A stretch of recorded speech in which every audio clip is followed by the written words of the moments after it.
पाचोरा तालुक्यातील आंबेवडगाव येथे श्रेणी 2 पशुवैद्यकीय दवाखाना असून या पशुवैद्यकीय दवाखान्याच्या कार्यक्षेत्रात आंबेवडगाव खुर्द, आंबेवडगाव बुद्रुक, कोकडीदाडा, वडगाव जोगे, अटलगव्हाण, कोल्हे, डांभुर्णी, कुऱ्हाड खुर्द, कुऱ्हाड बुद्रुक, सांगवी या गावांचा समावेश असून या गावातील पशुधनावर उपचार करून घेण्यासाठी हा दवाखाना महत्त्वाचा आहे। परंतु येथे पशुवैद्यकीय अधिकारी परिचय हजर राहत नसल्याने शेतकऱ्यांना आपल्या गाय, बैल, म्हैस, शेळ्या आणि इतर पशूंवर उपचार करून घेण्यासाठी अडचणी येतात। तसेच पाळीव जनावरांना उपचार करून घेण्यासाठी खासगी डॉक्टरांकडे पैसे खर्च करून उपचार करून घ्यावा लागतोय।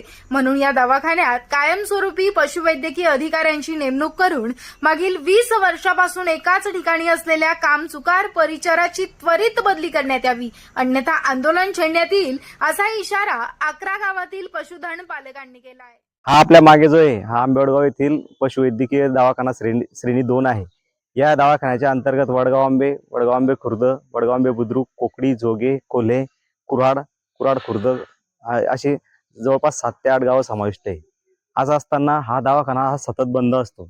इथे कायमस्वरूपी पशुवैद्यकीय अधिकाऱ्याची नेमणूक केलेली नाही आणि सकाळी आता जर आपण टायमिंग पाहिला तर साधारणतः 10:30 ते पावणे 11 वाजता आहेत, अजूनही दवाखाना उघडा नाही।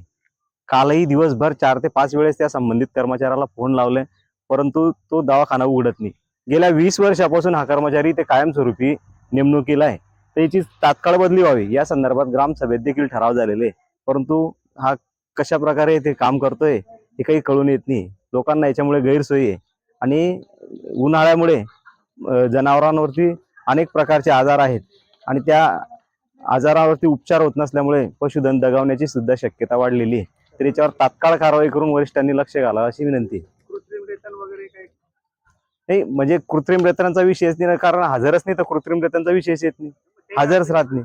अडचणी आहेतच ना, हजरच नाही, दवाखानाच बंद आहे म्हटल्यावर इतर सुविधांचा विषयच येत नाही ना, सगळ्या सुविधाच बंद आहेत। पशुवैद्यकीय अधिकारी नाही आला तुम्ही पुढे काय करणार?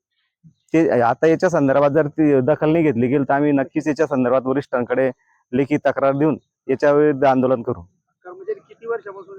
हा कर्मचारी जवळपास 15 ते 20 वर्षापासून कंटिन्यू इथे जो शिपाई येतो, जे वैद्यकीय अधिकारी त्यांची बदली होत राहते। आता जे काही वैद्यकीय अधिकारी म्हणून माळे आहेत ते आता त्यांच्याकडे ऍडिशनल चार्ज असं त्यांचं म्हणणं आहे। इथे कायमस्वरूपी वैद्यकीय अधिकारी नेमला गेला पाहिजे। माझे नाव बबलू मस्तान तडवी, लोकनियुक्त सरपंच वडगाव आंबे। या संदर्भात ग्रामसभेमध्ये जो ठराव झालेला आहे वैद्यकीय शिपायाची बदली करण्यात यावी असं, ते लवकरच आम्ही याची कारवाई करणार आहे। कायमस्वरूपी डॉक्टरसाठी तसा एक प्रस्ताव देणारच आहोत।